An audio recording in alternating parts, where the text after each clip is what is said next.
de grande envergadura que utilizavam mais sustentabilidade e passaram a utilizar apenas navios de fishing vessel, como Mothership, ou estes navios de pesca mais artesanais de origem iemenita, iraniana ou paquistanesa. Ou então as simples baleiras carregadas de combustíveis que servem de ponto de apoio logístico em alto mar, a partir da qual lançam as suas estivos para fazer os ataques e depois regressam, eles têm GPS, regressam à posição em que eles estão para se virem a reabastecer.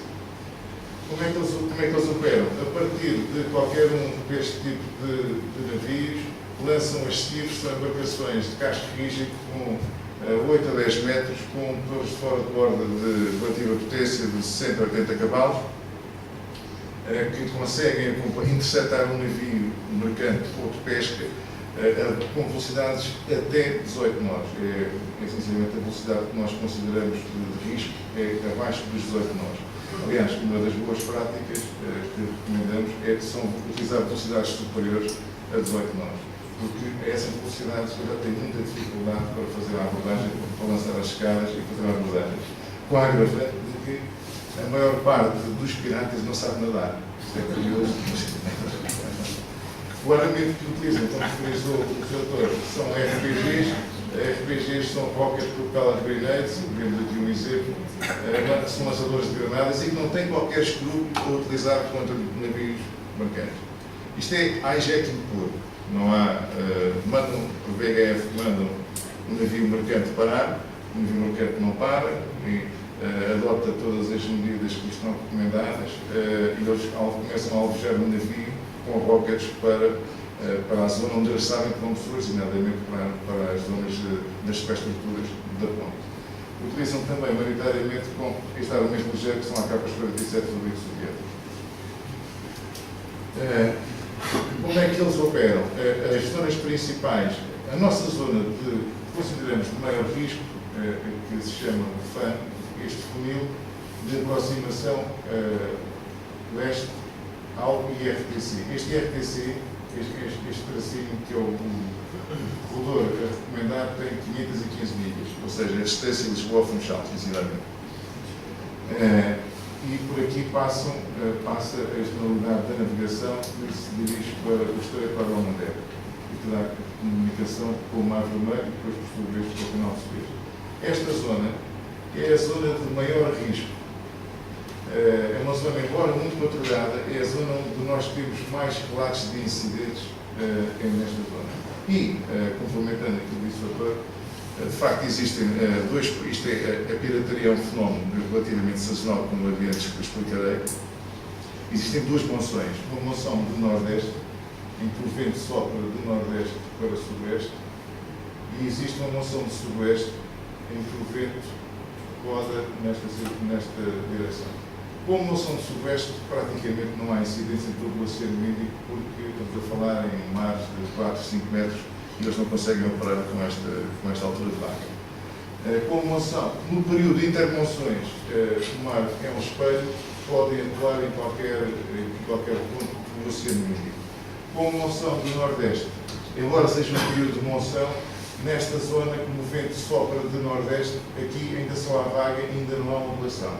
Tinha que entrar a explicar o que é uma coisa e o que é a outra. A vaga é mais estreitinha, pode ser relativamente alta, mas é mais estreitinha. Uma ondulação mais larga é uma vaga que já vem de muito longe. Aqui não pode vir de muito longe porque aqui é o Paquistão e o Irão e, portanto, o mar não tem espaço para se formar, portanto, eles conseguem operar aqui. Esta zona é perigosa durante todo o ano, com exceção de finais de maio, princípio de setembro. Esta zona, conforme eu digo, é operada quer por navios mercantes, ou por daus, ou por baleeiras, mas mais daus.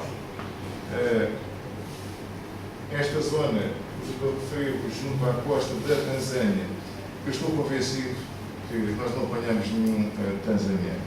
Eu estou convencido que os piratas não são tanzanianos. Os piratas são quenianos, podem ter algum ponto de apoio logístico aqui na Tanzânia, mas eles têm capacidade para fazer estas 500 milhas com uma facilidade enorme. Eles têm alcance por isso. Os piratas são onde nós suspeitamos que pode haver alguma conivência com os locais é com o Iêmen, nesta zona aqui do Mar Vermelho, que é uma zona muito perigosa. Aqui pode haver conivência, porque estamos a falar de uma zona miserável também, e não há ordem. A Eritreia não tem uma zona muito complicada, mas tem menos relações com os piratas. O grande trading é, quer para a pirataria, quer para o tráfico de seres humanos, a imigração ilegal, quer para o tráfico de armamento, quer para o tráfico de droga, e a principal droga que se vê daqui é CAT, que é uma droga que é autorizada, ou pelo menos não é proibida na maioria destes países, é um alucinogénio, tem um efeito semelhante, pelo menos como foi explicado, ao da cocaína, não é tão grave, mas é muito viciante também, e é perfeitamente banal o consumo de CAT. E todos os piratas têm a sua dose de CAT em grande quantidade. Aliás, é aquilo que lhes dá as coragem para eles fazerem aquelas...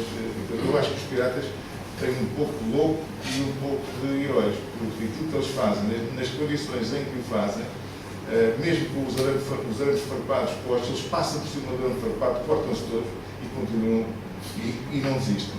Porque o prémio é de tal maneira aliciante que um corte do arame farpado, enfim, o arame farpado dificulta, mas não impede. As DOUs, de facto, são os navios pesqueiros, estes são de construção iraniana, são navios com cerca de 25 a 30 metros, têm uma boa capacidade em termos de habitabilidade e que lhes dá sustentação no mar para cerca de 3 semanas. E podem operar em qualquer zona, em qualquer ponto do Oceano Índico. Para nós tem a agravante que nós temos conhecimento e temos identificado 26 ou 27 DAOs, mas não as temos identificado todas. E qualquer navio de pesca pode ser um navio pirata e nós não sabemos. E para sabermos que não é, temos que lá ir. E para lá irmos, corremos o risco de lá ir e levamos uma rajada de metralhadora, como aliás aconteceu. Como é que eles operam? Uma vez pirateado o navio, obrigam o comando do navio a trazer o navio para um destes pontos, para Garacad, para Aradero, para Óbvio, Eldanan, enfim, aqueles nomes que o senhor deve estar familiarizado, e os navios ficam fundeados, enfrentam uma praia que não tem nada, tem um acampamento pirata, é o pontapé logístico, é onde eles se conseguiram refugiar, porque, como disse, foram empurrados pelos anciãos daquelas aldeias.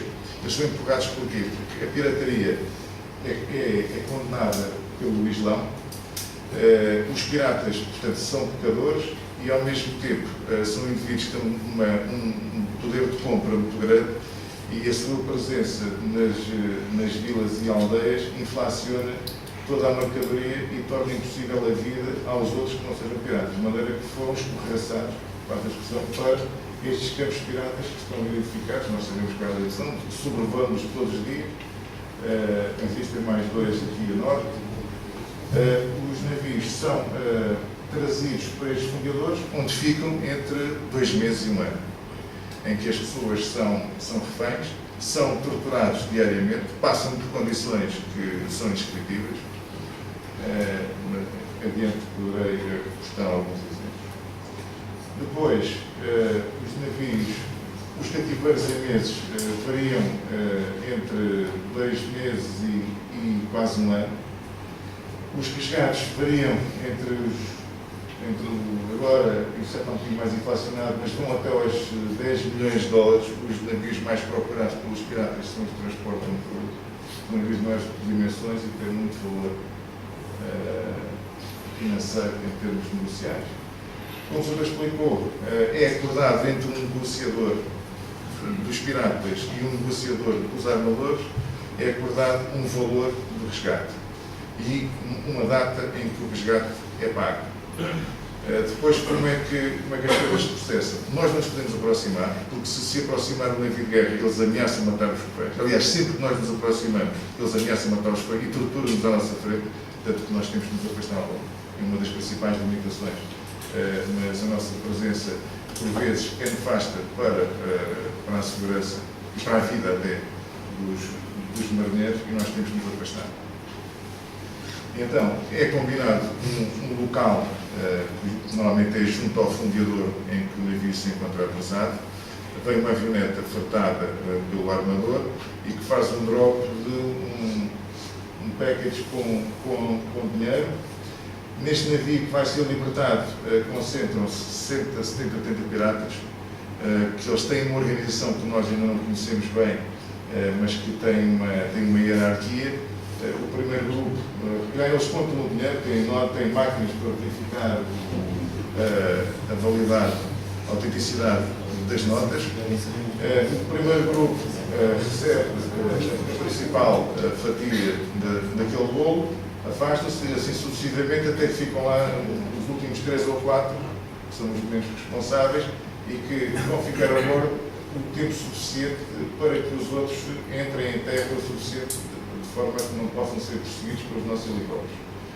Depois, os últimos 4 ameaçam de morte a guarnição, lá está, fecham-nos numa casa qualquer e dizem que se eles saírem de lá, que os matam. E, entretanto, vão com a sua parte, metem-se no último skiff e vão-se embora, até que às tantas, alguém da tripulação do navio vem cá fora e fica que não está ninguém e então lança os motores e saem. Normalmente os navios estão em muito mau estado, sobre todos os aspectos, para não falar em termos de habitabilidade, mas até em termos de manutenção de máquinas, os navios estão em muito mau estado e não é caso virgem ter que se pedir ao auxílio de rebocadores para tirar lá o navio. Pode acontecer, e aliás, já aconteceu, é um navio sobre o qual já foi pago o resgate, e vir outro grupo de piratas e apoderar-se novamente do mesmo navio. Ou não libertarem os reféns todos. Quando eu lá estava, libertaram um navio, mas como os indianos tinham tido recentemente uma ação mais muscular, digamos, sobre a pirataria, veio um outro grupo que entrou no navio e aprisionou 7 tripulantes pelo facto de serem indianos, que ainda hoje não sabemos o que é que lhes aconteceu. Agora, para vos dar, eu não vou explicar este gráfico com muito tempo, porque o tempo não é muito, e este gráfico traduz a evolução do fenómeno desde 2008 até estar atualizado a 31 de julho. O primeiro gráfico a azul, portanto, foi quando nós iniciamos os registros da UNAFOR. Isto leia-se navios pirateados, atacados e desrupções, portanto, o conjunto dos incidentes registados. Isso aqui, enfim, grosso modo, um fenómeno que tem a ver exatamente com as monções. Quando há mais incidentes, é exatamente no período de intermonções, fevereiro a maio. Neste período é o período mais perigoso. E também de finais de setembro a dezembro é o período mais perigoso. Normalmente em julho e agosto há poucos incidentes porque o Oceano Índico está impraticável para embarcações de pequeno porte e eles limitam a sua atividade basicamente ou ao Canal de Moçambique ou ao Golfo de Aden e Mar Vermelho. Em termos de navios pirateados, isto é o total de navios, é o valor que nós temos de navios pirateados e já agora dar uma acréscimo àquilo que o doutor disse. Se quiserem saber os números, pelo menos que nós contabilizamos diariamente, e estão lá todas as localizações, onde foi, quando foi e quem foi pirateado, no site da eunafor.eu.net.org. eunafor.eu. Se escreverem eunafor, vai diretamente ao site, eu não quero estar a dizer em erro, mas tem lá depois um link que dá um mapa geral atualizado ao dia. Felizmente para nós, durante o período do comando português, nós chegámos lá em meados de abril, foram pirateados 2 navios em abril, já no final de abril, infelizmente, foi o Gemini junto à costa da Tanzânia e o Gonçalo da Mato a sul de Omar, à entrada naquele fano. Foram estes 2 navios que foram apresados.